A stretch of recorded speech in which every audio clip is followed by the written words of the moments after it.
Hello, my name is Elissa and I was diagnosed on the autism spectrum just a few years ago when I was in my early 30s.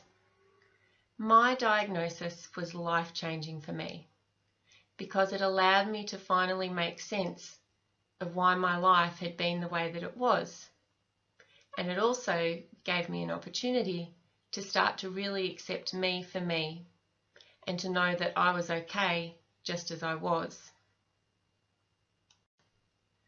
One of the things that I really love about who I am is my ability to focus on the things that I really love the most and that are really, really important to me.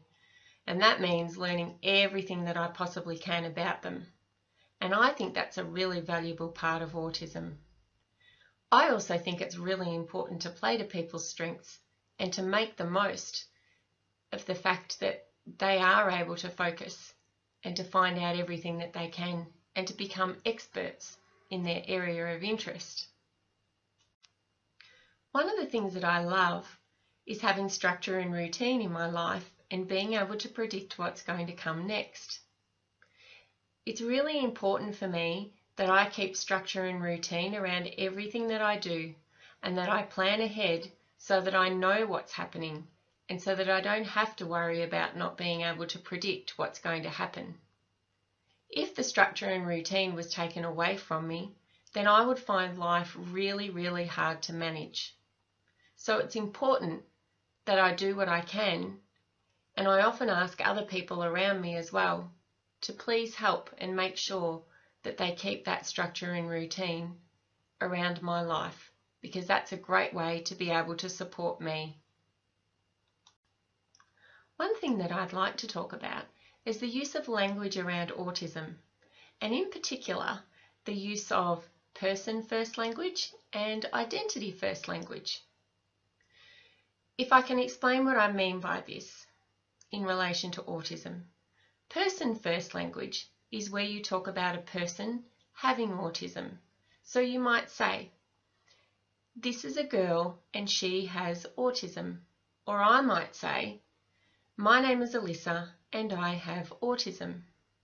When you use identity-first language, you include autism as being part of the person. So for example, I might say, "She is a girl and she is autistic." Or I might say, "My name is Elissa and I am autistic."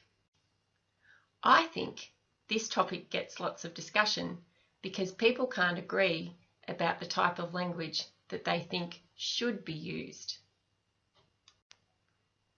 Some people think that we should always talk about the person first because they don't think that the autism makes the person who they are. But for me, and for a lot of people in my community, we do think that autism helps to make us who we are. And so therefore, we do like to use the word autistic. Everyone is different though, so it's important to check what people prefer.